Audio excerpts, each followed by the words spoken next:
Halo Sobat Mistar, berikut Top 5 edisi 30 Januari 2021. Kami hadirkan berita terhangat yang dirangkum dari Mistar ID selama sepekan.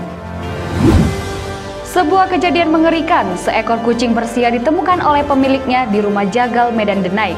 Kucing Persia tersebut siap dijadikan santapan bersama kucing-kucing lainnya. Seorang pemilik kucing di Medan tak menyangka pencarian akan kucing Persia kesayangannya yang hilang membawanya ke tempat yang mengerikan. Postingan sang pemilik kucing bernama Sonia Rizky Karai dalam pencarian kucingnya menjadi viral di media sosial. Kucing kesayangannya itu ia temukan di sebuah rumah jagal yang akan disiapkan untuk menjadi santapan. Kucing Persia milik Sonia saat ditemukannya itu bersama kucing lainnya yang sudah terpenggal. Lewat postingan di akun Instagram miliknya yang viral seketika itu, Sonia juga menceritakan jika pengaduannya ke Polsek setempat tidak mendapat perhatian hingga membuat dirinya kesal dan menceritakan kesedihannya di media sosial. Sementara itu pihak kepolisian yang mendapat kabar setelah viral di media sosial langsung turun ke tempat kejadian. Rumah terduga pelaku jagal kucing berada di Jalan Tangguk Bongkar 7, Kelurahan Tegalsari, Mandala 2, Medan. Pemilik rumah berinisial NS ditetapkan sebagai tersangka pelaku kekerasan terhadap hewan. Di tempat kejadian itu ditemukan penggalan kepala kucing lainnya serta aroma bau busuk yang menjalar. Diduga melakukan pungutan liar kepada para pelaku usaha, oknum PNS di Dinas Koperasi Kota Matang Siantar diadukan. Oknum PNS ini diduga mengutip uang warga mencapai jutaan rupiah sebagai iming agar mendapatkan bantuan. Oknum pegawai negeri sipil bernama Hermansa yang bertugas di Dinas Koperasi Usaha Kecil Menengah dan Perdagangan Kota Pematang Siantar diduga melakukan pengutipan sejumlah uang kepada warga dengan modus mendapatkan bantuan UMKM. Jumlah uang yang dikutip Hermansan tersebut bervariasi, mulai dari 1 juta rupiah hingga 35 juta rupiah dari beberapa warga. Akhirnya, warga yang telah menyetorkan uang tersebut menggeruduk kantor Dinas Koperasi Pematang Siantar di Jalan Cempaka, Kelurahan Simarito, Kecamatan Siantar Barat pada Selasa 26 Januari 2021. Mereka meminta kejelasan soal bantuan di mana warga telah menyetorkan uang untuk mendapatkan bantuan UMKM tersebut. Namun sejauh ini Inspektorat Pemko Pematang Siantar selaku pengawas belum mengetahui kabar bahwasanya oknum PNS di Dinas Koperasi itu melakukan pungli. PLT Kepala Inspektorat Pemko Pematang Siantar Junaidi Sitanggang mengatakan Kepala Dinas Koperasi seharusnya membuat surat agar oknum PNS tersebut diperiksa. Akhir Nasution yang saat ini menjadi PLT Wali Kota Medan diperkirakan akan dilantik menjadi Wali Kota definitif.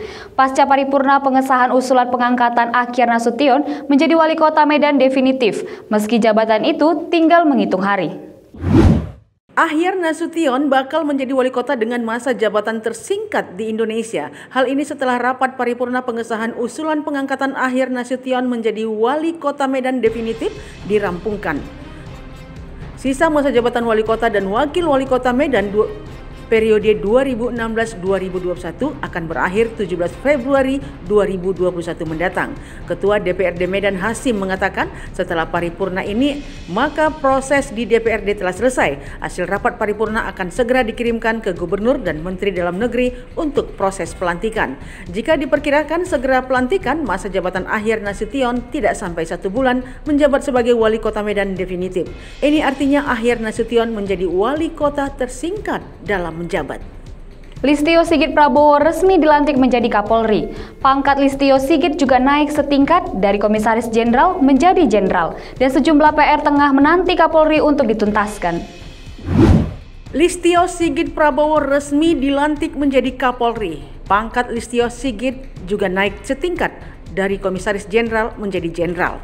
Sejumlah pihak menyoroti beberapa rencana kerja Sigit yang disampaikan saat fit and proper test di DPRD.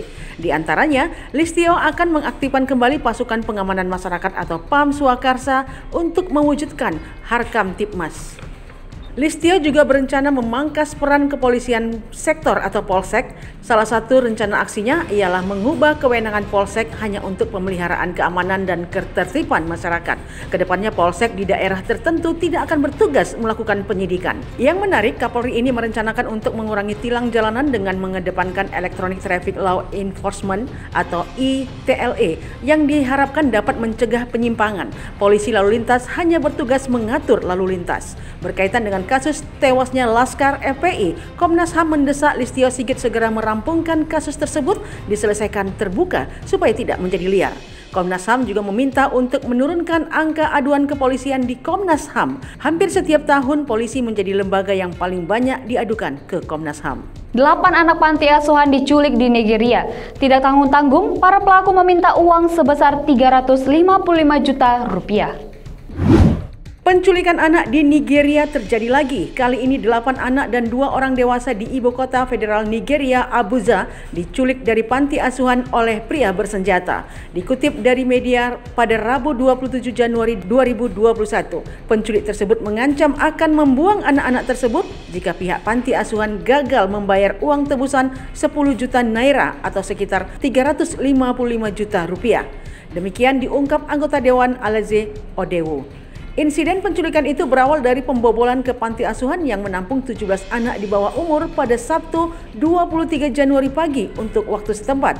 Mereka mengacukan senapan pada anak-anak, lalu memilih salah satu yang lebih tua dan membawanya pergi bersama dengan ibu mereka yang sedang menggendong bayi berusia kurang dari 1 tahun dan pekerja dewasa lainnya. Wanita yang bertugas untuk menjaga anak-anak tersebut kemudian dibebaskan bersama dengan bayi dan seorang gadis lainnya. Ketika penculik menelepon untuk meminta tebusan, mereka menghina dewan karena tidak segera membayar. Demikianlah rangkuman Top 5 yang sudah kami hadirkan. Jangan lupa untuk like, komen, dan subscribe untuk selalu mendapatkan berita dari kami. Saya Vanessa Marpau, sampai jumpa.